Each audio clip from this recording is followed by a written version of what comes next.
So he lands at 2 a.m. and it turns out he doesn't have a visa. How does he board his? He came on his jet or something? No. He boarded a flight from I think China and Where he had a India. visa. Well, yeah. Yeah. Well, his visa had expired 4 days prior to when he arrived in India. And here's what happened. Basically, what happened was his visa expired on 11/1/2015. And they read it backwards or something. That's right. And so his team back in the US read it as the 1st of November 2015. Yeah. And it was January. So of course you had another 10 months of validity. And in China, they let him board his flight to India, Which is a mystery to me till today. And thank God they did that. they're just like, get out of here. It was amazing. So it was an innocent mistake and an oversight Yeah.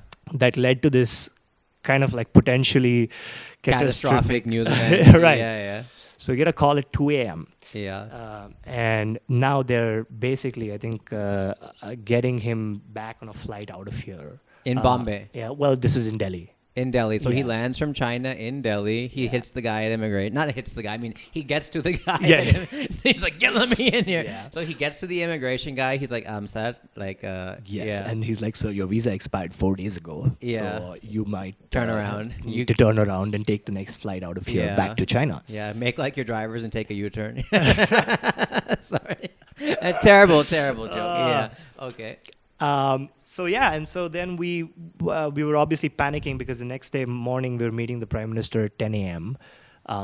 And this was for the launch of the Startup India program, Okay. which was one of the big initiatives of this government. Yep. And he was a keynote speaker, and there were all these things lined up during the day. Obviously. And so Jesus, so he lands at 2 a.m. for a jam-packed 10 a.m. Like, he's going to sleep like 2 hours tonight. yeah, Yeah, I mean, okay. he But that's the life. Yeah, Yeah. that's the life, and he Lived he lived by that, by that, kind of led by example on working hard Okay. and all of that.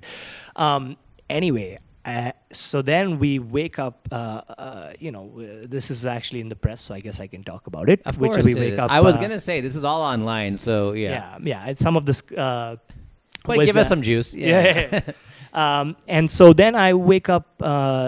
Amitabh Kant, who's the CEO of Niti Aayog, and back then was the secretary of the DIPP, on whose initiation this whole thing was set up. Yeah, he's got the letters and everything. Right. Yeah. And he's a super senior Dude, bureaucrat in the yeah. government, works with the PMO on all of these You initiatives. call him at like 3 a.m. or Right, and I call him. He's like literally, he's a secretary to the government of India. Yeah. And he's the gentleman who came up with the Incredible India tourism campaign. Of and so course, Make in yeah. India. Yep. And so this is his third big launch. Yeah. And I call him up at like 2:30 a.m. and I'm like, sir, actually, we have a situation. Yeah.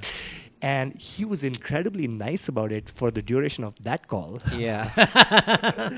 Because then he said, because he was in problem-solving mode. He woke up Yeah. and he's like, oh, this is something we haven't dealt with, so let's first solve this problem. Yeah. He woke up, and then he basically worked his magic, and he, I think, called the DIB, and then had the word go down to the immigration officers. But you have to understand, the immigration's there's several layers of Of course. management. You it can't has just to go. call the airport and be like, let him through. Right. Yeah. Because the second he leaves out of here, same problem again. Yeah. Right.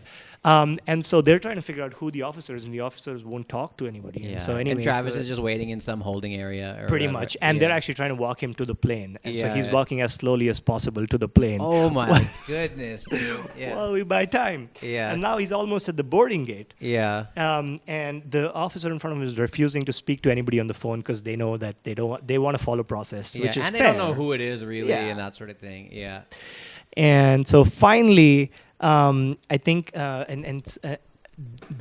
basically there was a point where it's like, you know what, we just need to speak to the officer directly. Yeah. So, Mr. Kant called me and said, hey, can you give me Travis's number? I gave him his number. He called up Travis and he said, hey, look, can you just tell the officer in front of you that Amitabh Kant is on the phone? Yeah. So he said that. As he said it, the officer went, oh.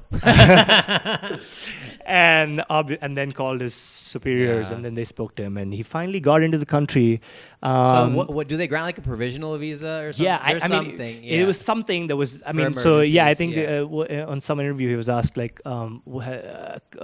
was anybody else granted this visa in the history of this country? And the answer was no. So he was the only person to be let in Oh my on God. whatever this visa was. The Uber visa. Yeah. So it was one of those things that you just never anticipated, and it ended well. We went and met the Prime Minister the next day, and as we walked in, he was like, "So I heard you had some visa trouble." He said that. So- The PM Modi Yeah. said, that's so funny. But yeah, they had a great meeting and got along really well. So at least, all's well that ends well. I mean, there you go, guys, about creativity. Creativity in action, actually. Birdy num num. Birdy num num. Birdy num num.